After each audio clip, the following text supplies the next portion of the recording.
effect in the whole debate over the earnings tax. I mean, it's going to be in the April ballot. The issue is whether or not to phase it out, as some want. And the city says would be extremely detrimental to the city. Oh, yeah, it's about 40% of their income. I mean, they're saying that in effect they'd have to get rid of the fire department. Rex Singfeld, who's a wealthy financier who has a house in St. Louis, has put up $2 million for the anti-earnings tax campaign. So they're buying TV ads, radio ads, flyers, they're paying for canvassers. They're really going to be pouring a lot of money. I mean, think about it, $2 million for just a city campaign, and the mayor and the people who are supporting the earnings tax are not going to be able to match that close. So does it have a chance of going down? Does it have a chance? Does that ever Well, have I a chance of being successful? In 2011, it passed. I mean, the earnings tax was re-upped overwhelmingly, but there was no campaign. And, Correct. And I think the fact that there is a pretty aggressive no campaign now should incentivize people in St. Louis city government to kind of get up and start barnstorming. Is there a plan B if they lose 40% of the city's budget? No, because they would have to raise sales tax or do other things so high or cut services. So one of the things, I mean, dramatically, we're not talking a little bit, we're talking dramatically.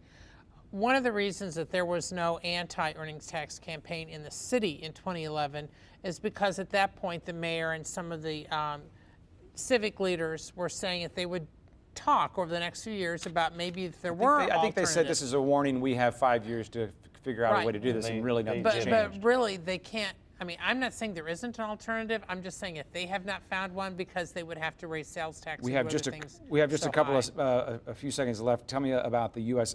Senate race. Republican Senator Roy Blunt is up for re-election. He's running against Secretary of State Jason Kander, a Democrat. I think he's only like 4 or 5 years older than me. In order for Kander to be competitive, the national Democratic apparatus is going to have to get behind him and provide him with enough funding, because Blunt is going to be well stocked. He's run statewide a bunch of times. He's going to be strong in Southwest Missouri, and it's going to be a challenge, but I don't think it's an insurmountable one. No, Kander is an ex-veteran and is really emphasizing that. And Kander has been on the attack for months, even if not everybody's paying attention to it. He's been really going after Blunt on everything from the fact his son is a lobbyist to